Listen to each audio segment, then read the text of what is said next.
Shalom, shalom, bom dia. Hoje nós estamos no dia 11 de outubro do ano 2020 e pelo calendário judaico nós estamos no dia 23 de Tishrei do ano 5781. Hoje é o primeiro dia da semana e por isso é Shavuotov, né? Uma semana boa, uma semana abençoada, uma semana debaixo da graça do Todo-Poderoso. Essa semana torna-se especial porque nós estamos, até o pôr do sol de hoje, nós estamos no Simchat Torah, a última festividade desde Rosh Hashanah, o Ano Novo Judaico, Yom Kippur. Depois nós entramos em Sukkot. Aí fomos para Rosh Hashanah, Shemini Atzeret, e agora nós estamos aí em... desculpa. E nós estamos até o pôr do sol de hoje em Simchat Torah, que significa a alegria da Torá. Dessa forma, nós, através de Simchat Torah, nós vamos fechar o ciclo dos estudos da Torá, do ano que se finda literalmente no sentido estudos da Torá, e ao mesmo tempo nós vamos iniciar o início do novo ciclo dos estudos da Torá. Ao mesmo tempo que se encerra o estudo da Torá, que é Simchat Torah, ao mesmo tempo nós iniciamos um novo ciclo. Dessa forma, fica assim ininterrupto os estudos da Torá, o que é importante justamente para se evitar que haja um espaço vago, né, nos estudos da Torá. E dessa forma, né, aquilo que Deus disse, né, principalmente a Josué, o sucessor de Moshe, este é o livro e nele meditarei dia e noite. E por isso que nós temos as leituras diárias, né, das porções da Torá, e com as leituras diárias nós temos aí sempre 24 horas por dia, o mundo acaba usufruindo da influência boa, da influência Kadosh, santa, da Torá, em todo o universo, principalmente o nosso mundo, né? O nosso planeta Terra, que é o mundo de Asiá, que é o mundo da ação, e é conhecido como o mundo inferior. Então, a Terra que nós habitamos é um mundo inferior e precisa, sem sombra de dúvidas, de forma constante da luz da Torá, da luz da presença divina, e assim nós vamos vivendo o nosso dia a dia e vamos aí convivendo com a Torá. Temos uma missão fundamental, não estamos aqui à toa, não fomos jogados aqui, nós fomos colocados aqui com finalidades.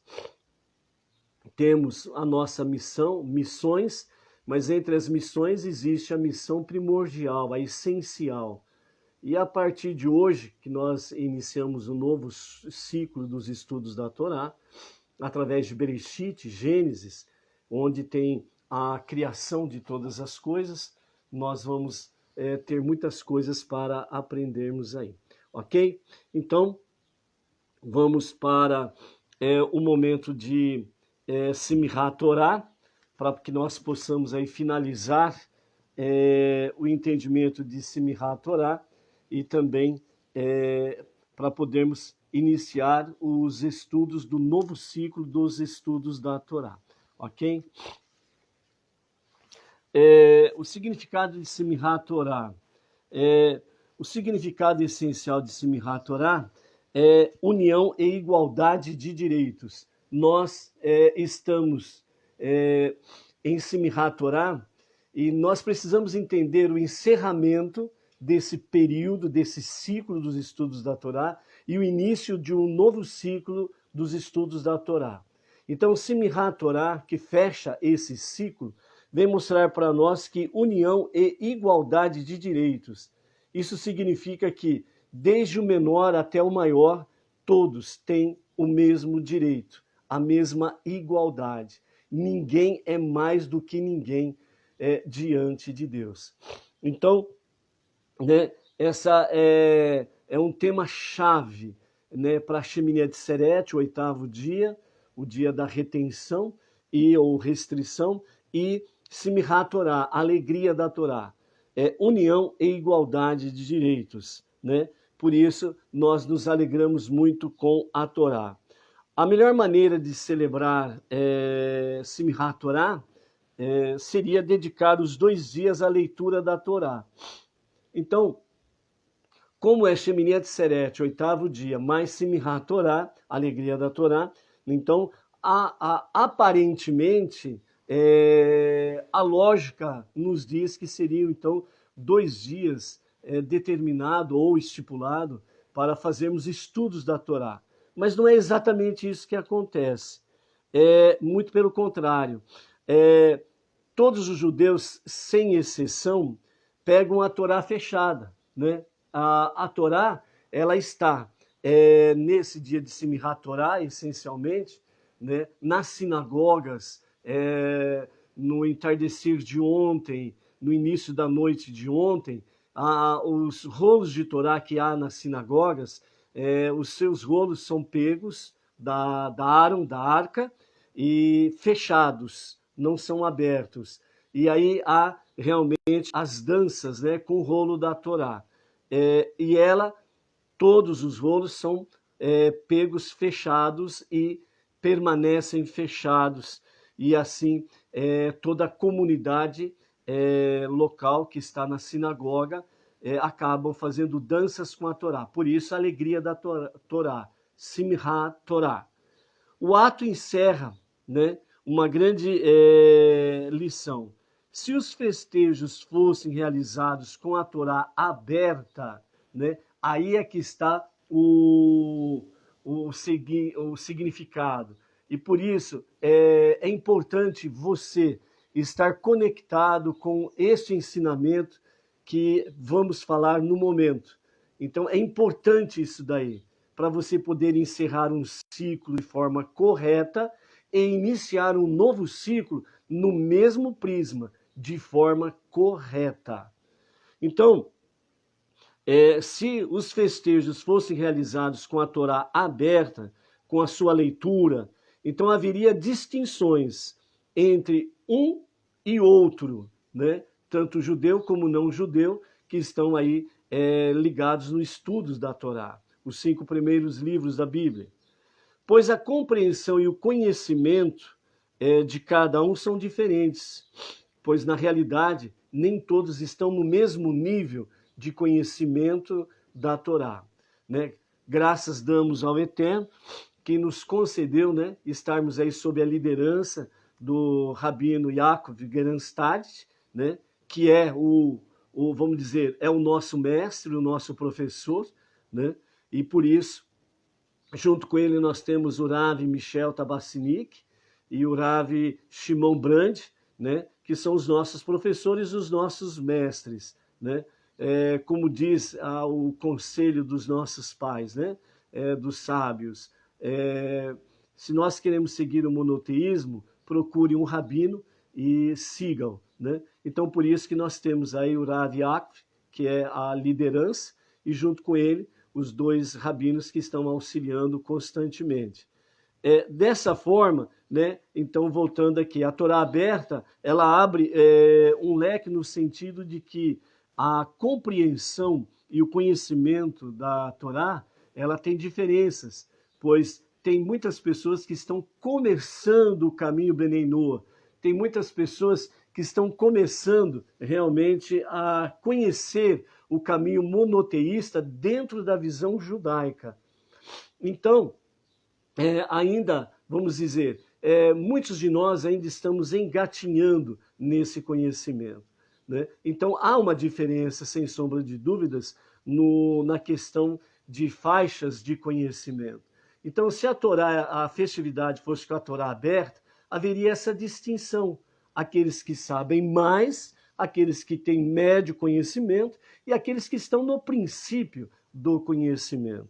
Mas com a Torá fechada, aqui é que está o X da questão e é onde está a sabedoria judaica para nos orientar nesse sentido.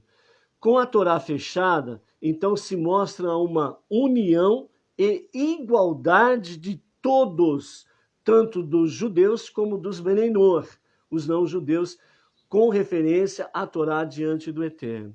E dessa forma, todos, né, desde o mais sábio e desde aquele mais simples no conhecimento, todos estão unidos, juntos, na alegria da Torá. Então, dessa forma, Deus coloca todos daquela questão, todos em igualdade de condições diante do Eterno. Tanto aquele que muito sabe, como aquele que pouco sabe. Todos são iguais diante do Eterno. Então, o texto ele não é lido, mas todos sabem que é algo precioso e por isso dançam juntos e em total alegria. Ou seja, tanto mais sábio como aquele de mais simples no conhecimento, sabe que o rolo da Torá, os 5 primeiros livros da Bíblia, ali há um grande e infinito tesouro. Então todos se alegram com a Torá. Por isso, Simchá Torá, né? Esse é o grande significado, sem sombra de dúvidas, do Simchá Torá, alegria da Torá, encerramento de um ciclo e início de um novo ciclo, né? Nas palavras, né, de um mestre racídico, ele diz: em Simchá Torá, os rolos de Torá querem dançar, portanto, nos tornamos os seus pés. Então, esse mestre racídico, ele diz que quando chega esta época, o final de um ciclo para o início de um novo ciclo, os rolos de Torá, eles querem dançar. Então, nós nos tornamos, né, os pés da Torá e, por isso,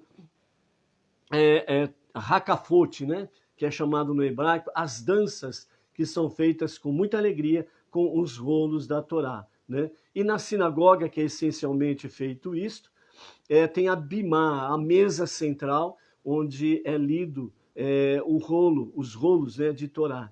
Então, esse Hakafot, estas danças, né, com o rolo da Torá, então eles circundam, né, toda a bimá, né, que é o ponto central durante todo o ano, onde são lidos os rolos da Torá para os estudos. Então, as Hakafot, as danças, são memoráveis e é um dos pontos mais altos das festividades do calendário judaico, né? É um evento que as crianças são levadas a participarem desse momento festivo e alegre com o rolo, com os rolos da Torá. Então, como há muitas danças, né? E as crianças são incentivadas a levarem bandeiras, né, que tenham ligações com os rolos da Torá. Então, toda a comunidade começa a participar na sinagoga do Hakafot, as danças com o rolo da Torá, e as crianças vão com bandeiras para poderem participar de uma forma alegre, festiva, das danças com o rolo da Torá. Os mestres racídicos também explicam que as Torot, quer dizer, os vários rolos de Torá, são enrolados, fechadas e envoltas nos mantos de veludos durante as Hakafot, as danças, né? Não celebramos nos sentando e estudando as palavras sagradas da Torá.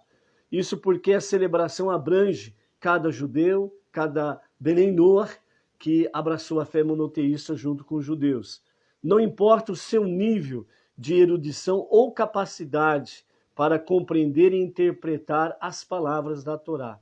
A Torá é o legado de todo judeu E através de todo o povo judeu, esse legado passou para também as nações, os Benei Noach, que abraçaram a fé monoteísta junto com os judeus, fazendo aquilo que está escrito em Sofonias 3:9.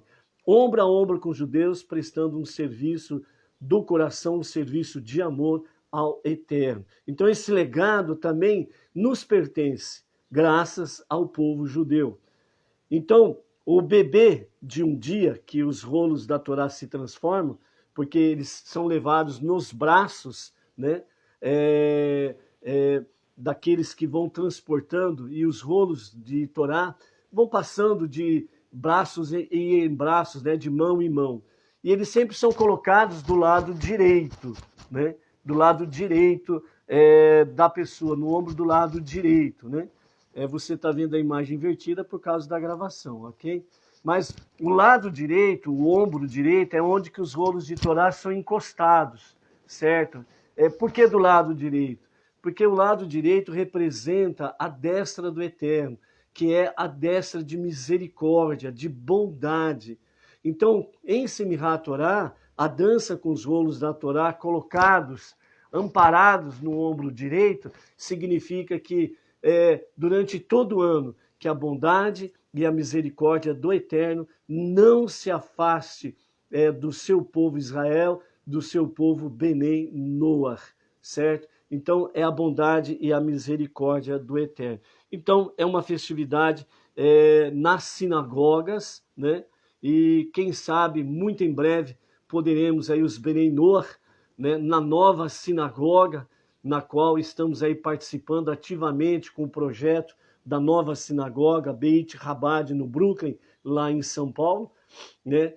O terreno já foi adquirido graças à participação de vários integrantes dos Benei Noach, das comunidades. O terreno já foi adquirido, já foi fechado, né? E agora vai partir para a construção. E com a graça do Eterno, quem sabe em breve poderemos juntos estarmos aí participando, né, com o Rav Yaakov e os demais rabinos na Beit Chabad, lá no Brooklyn, São Paulo, numa festividade de Simchat Torá, dançando com o rolo da Torá em volta da Bimá. Assim como também, né, que o tempo possa, se o Mashiach não se manifestar até lá, não se revelar até lá, também que nós possamos aí, cada comunidade nas suas localidades, de acordo com a halahá, né, possamos aí ter rolos de Torá nas comunidades, nas suas sedes regionais, e aí quem sabe também poderemos fazer de forma regional, né, um Simchat Torá muito festivo e muito alegre. Então a Torá, ela é um legado do povo judeu, e através do povo judeu, esse legado chegou a nós, às nações, aos Benei Noach, que abraçaram a fé monoteísta. Ok? O nosso Rebbe, Menachem Mendel, ele instituiu, né, Bereshit 28:14, né, Gênesis 28:14, que esse versículo diz: e tua semente será como o pó da terra, e ganharás força a oeste, a leste, a norte e a sul. E através de ti serão abençoadas todas as famílias da terra, e através da tua semente. Esse versículo, o Rebbe, né, o nosso Rebbe, ele introduziu com um cântico, para que nesse dia de Simchat Torá seja feito esse cântico aí, né, dessa forma, a alegria da Torá. As crianças participam de forma ativa nesta festividade, né? E isso faz com que as crianças aprendam desde cedo, sem sombra de dúvidas, a amar a Torá e se alegrar com a Torá.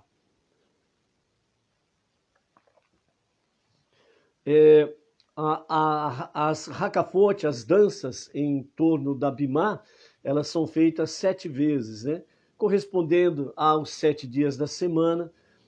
Uma semana ela só é completa quando realmente chega o 7º dia. Enquanto não chega o 7º dia, a semana é incompleta. Isso daí mostra para nós de uma forma de um nível mais profundo, né, representa para nós realmente as etapas da existência humana e do universo, né? 6 dias representam realmente os 6 dias da semana, os 6 milênios, e o 7º dia representa o 7º milênio, onde Mashiach se revela, se manifesta, e então vem o reinado de Mashiach, e logo em seguida teremos aí o Mashiach conduzindo o povo judeu e as nações ao grande e único Rei, único Deus e único Salvador, o Todo-Poderoso, e então literalmente se cumprirá de forma plena que o mundo foi transformado para ser o lar de Deus, né? E então Deus estará, né, com a sua presença, estará no meio do povo, né? Então, Simchat Torá é concluído e recomeça um novo ciclo.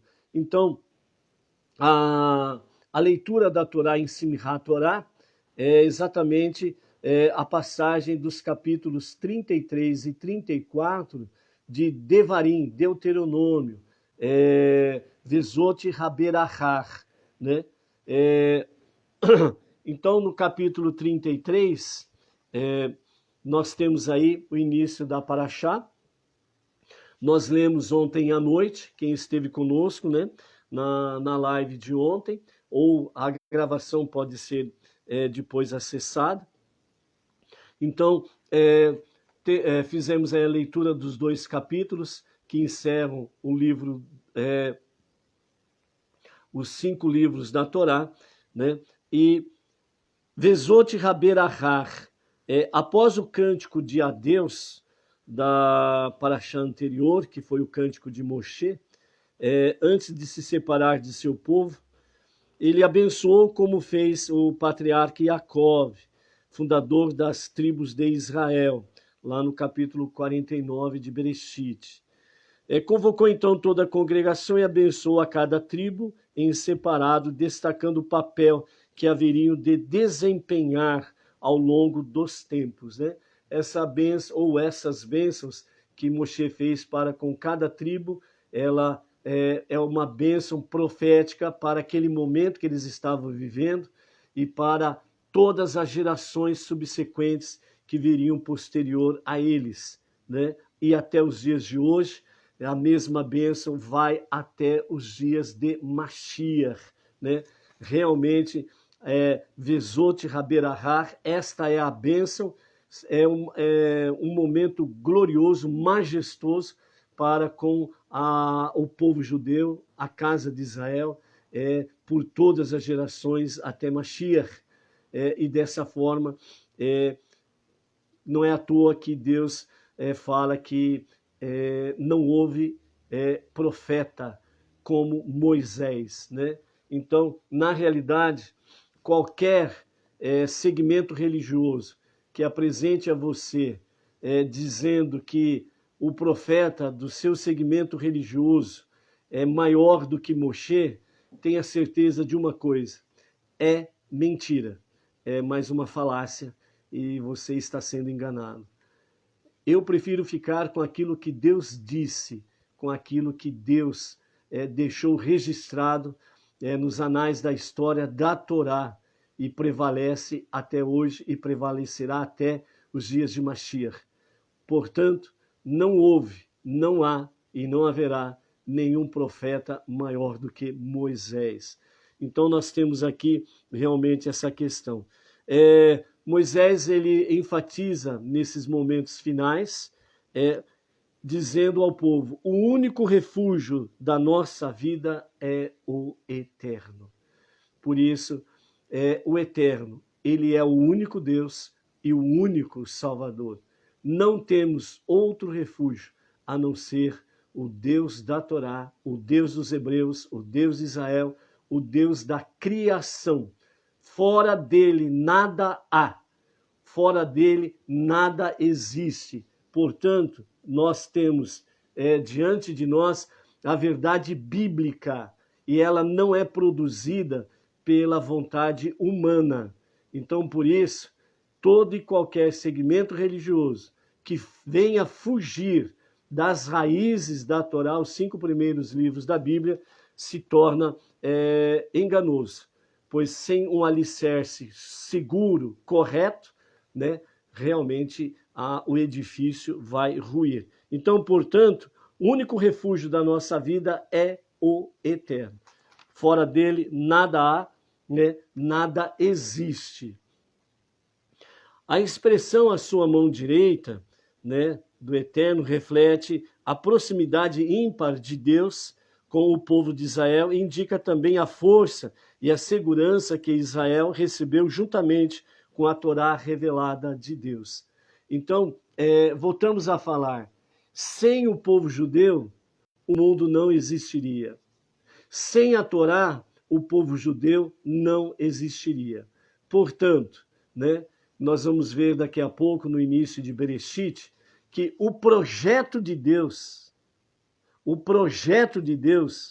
antes de todas as coisas a vir a existir, né, nós aprendemos isso na nossa vida diária, antes de se fazer qualquer coisa, existe um projeto, né? Nada se edifica sem um projeto. Então, antes de aparecer o edifício, primeiro precisa aparecer o projeto. O projeto tem que existir e tem que ter uma aprovação técnica segura, ok? Sem isto, não vai se construir nenhum edifício. Ou seja, antes que o mundo viesse a existir, Deus elaborou um projeto. E esse projeto foi aprovado por ele mesmo.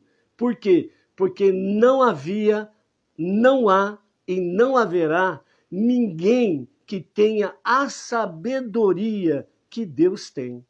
Então, como não havia e não há e não haverá ninguém que tenha uma sabedoria como a dele, então ele elaborou o projeto, analisou o projeto e aprovou o projeto.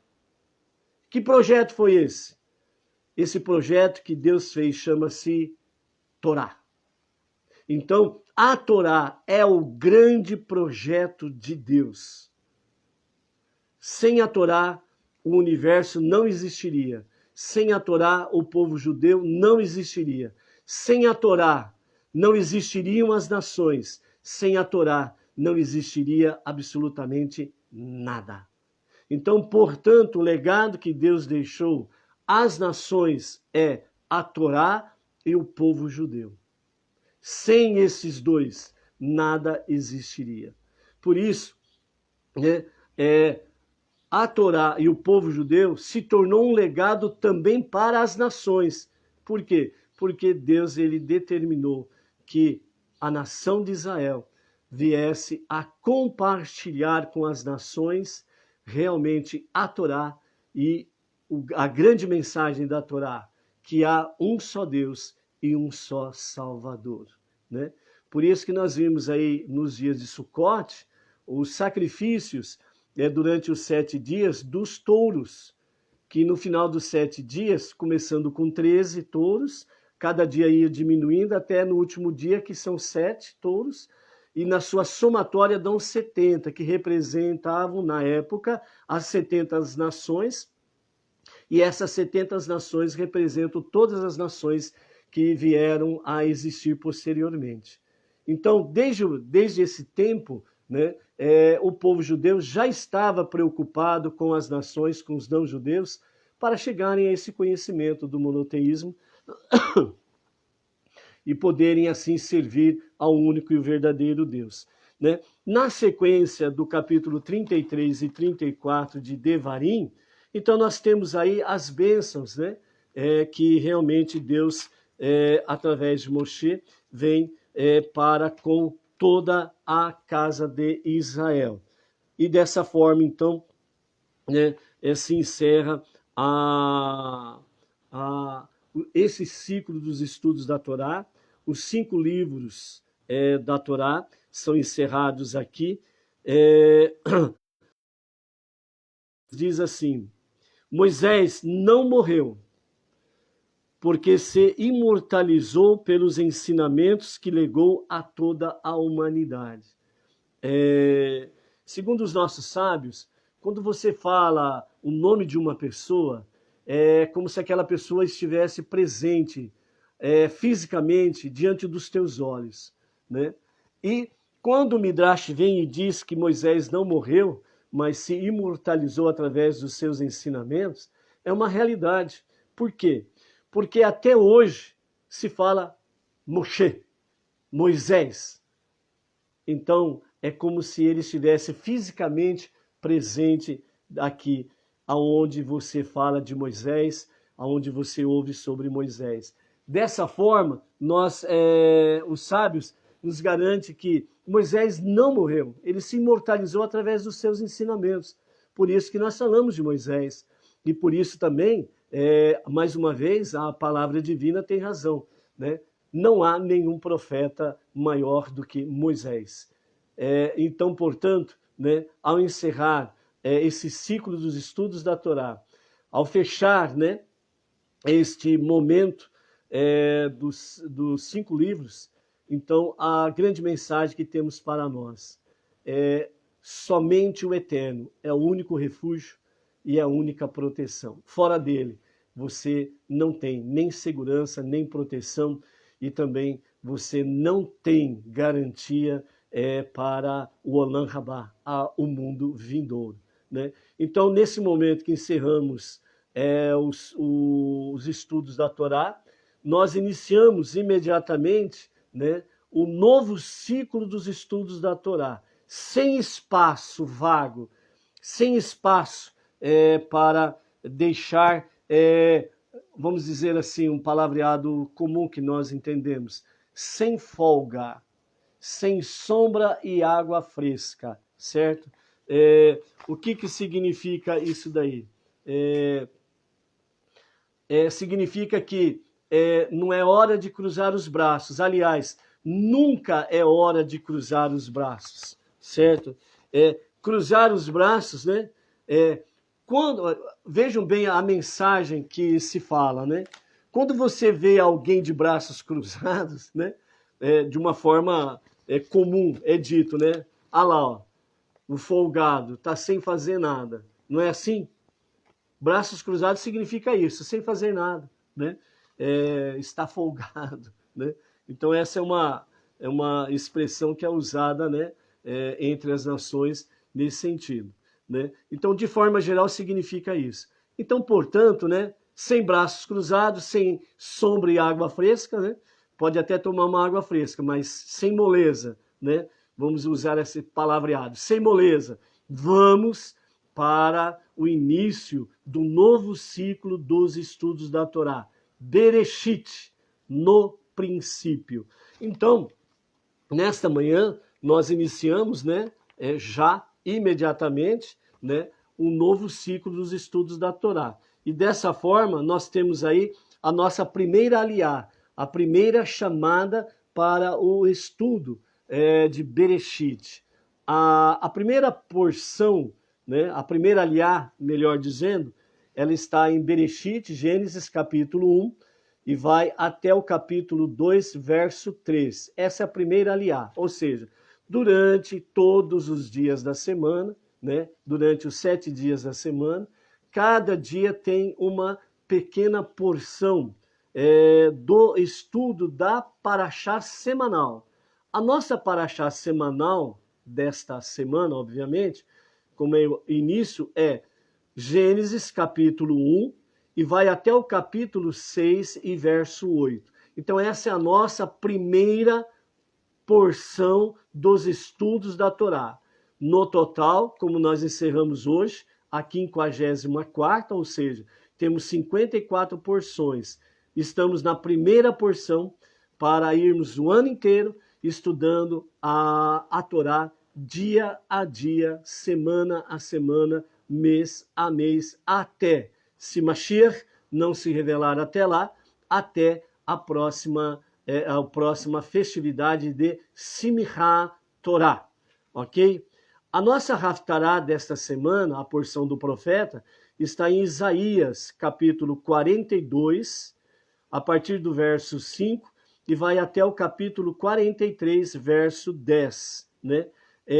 Não é à toa que essa porção é a primeira dos profetas, é a primeira junto com o início do novo ciclo. Por quê? Depois você leia de forma mais compassada, tranquila. Essas passagens aqui do profeta Isaías vêm falar para nós nesse princípio do novo ciclo dos estudos da Torá, vem falar exatamente o quê? Há um só Deus, fora dele não há Deus e nem Salvador, né? Então, para enfatizar bem o que é o monoteísmo, a crença no único Deus, aquele que é um, único, indivisível e incorpóreo, né? Que é um e único, quer dizer, não existe outro Deus além dele. Que é indivisível, ele não tem subdivisões, ele é completo, perfeito, único em si mesmo. Portanto, ele não é dois, não existe dualidade ou dualista em Deus. Ele, portanto, não é três, não existe nele trindade. Nele não é quatro e assim por diante. Ele é um e único, indivisível e incorpóreo. O que é incorpóreo? Deus não se materializa em forma humana. É isso que significa incorpóreo. Então, o princípio dos estudos da Torá, Bereshit, né, que nós temos aqui, a grande mensagem que Deus nos traz através de Bereshit é a mensagem da criação. Mas a mensagem principal aqui, ele está se manifestando, se revelando que ele é o único Deus, certo? Então ele é incorpóreo também. Deus não se materializa numa forma humana para se manifestar, falar, etc. e tal, certo? É enganoso o ensinamento que diz que Deus se materializou em forma humana, certo? E muito mais ainda é uma grande falácia dizer que Deus se materializou numa forma humana e que ainda por cima apanhou ou foi torturado